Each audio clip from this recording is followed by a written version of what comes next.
How to hide WhatsApp's online status. Hi everyone, welcome back to my channel. I am Bimo from App Guide, and in today's video I'll simply show you how you can hide your online status on WhatsApp. So just make sure to watch the video till the end. If you want to hide your online status for your WhatsApp account, what you want to do is you simply want to go ahead and then first of all open the WhatsApp application and make sure that you've also updated the WhatsApp app.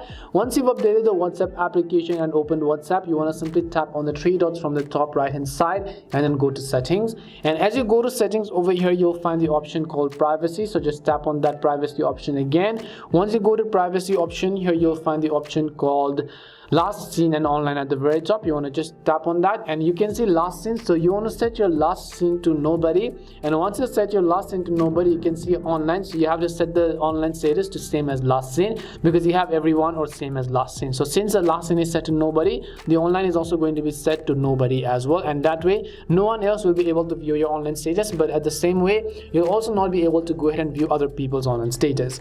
We hope the video was really helpful, and if it did help you, then make sure to leave a like and subscribe to our channel. If you have got any more questions, feel free to leave them down. Thank you very much for watching, and see you soon in our next video.